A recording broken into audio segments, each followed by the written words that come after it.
Hi everybody, Mr. Ritchie here. Missing you and hoping you're all doing well, but I've been taking care of a few friends of ours, several thousand friends of ours.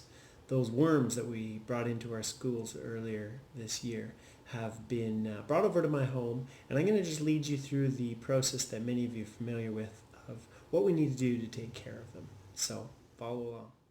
Okay, so here are the 4 worm bins that I've been rotating around classrooms at Rogers and Strawberry Vale. I brought them home with me last week just so that these worms can keep being fed and taken care of and keep making nutritious soil for our gardens while we're away from school. I'm going to keep feeding these over the next few weeks and I'll update you regularly. Let's see what's going on inside. So here I have a bin from Rogers and a bin from Strawberry Vale. This bin at Rogers hasn't been fed for a few weeks. The one at Strawberry Vale I fed right before we went on our break, spring break, about 4 weeks ago now. So they look a little bit different, and why don't you come over here so I can show you close up what's going on. In this bin here from Rogers, this has probably been fed about 6 weeks ago. And that's a long time for these worms to go without food. If we check to see which corner they were fed in, there's our piece of tape.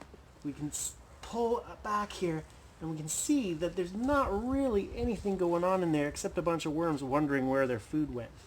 Along the top are a whole bunch of worm castings, and that's right, that's worm poo. And we look around and there's not a lot of food going on in here, but the worms still have all that newspaper and stuff to eat. If we come over here to the Strawberry Vale bin, this is the corner that was fed just before spring break, and if we look in there, even there, we see a lot more worm action, but not a lot of food. So both of these bins need to be turned over and fed. Some of you might be able to guess what's going on here. We have worms crawling up the sides of a bin. Now, do you remember why this happens? There's a few possible reasons. A, it might be too wet in there, but if I feel it, it doesn't feel too wet. But B, it could be that there's not a lot of food, and I think having not been fed for 4 weeks, that's probably the case. So we're going to make sure these worms get fed real quick. Sorry, wormies. So here we are, shredding newspaper and putting it into the bins. And if the worm bins have been in your classroom this year, you know all about this. We're adding bedding to these bins, and this will help absorb excess moisture. I'm starting to run out of newspaper, but we're starting to use paper shopping bags. And I just double checked the bottom of this. It says 100% recyclable, 100% compostable, 100% biodegradable.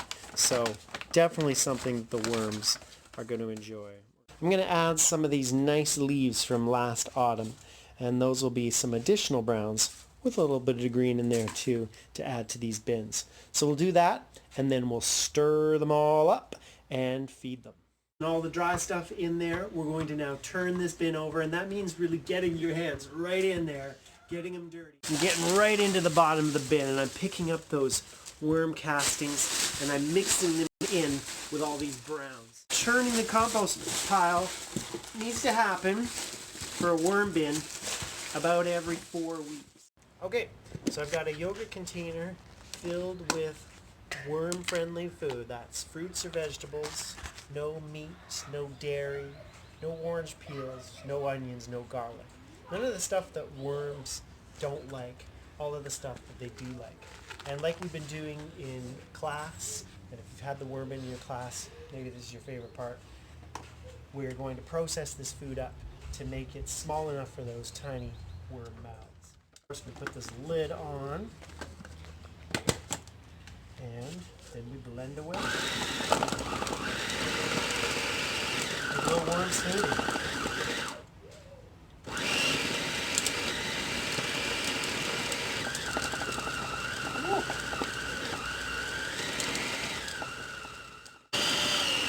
Alright, got one bean there that has resisted, oh no, it's a kale stalk.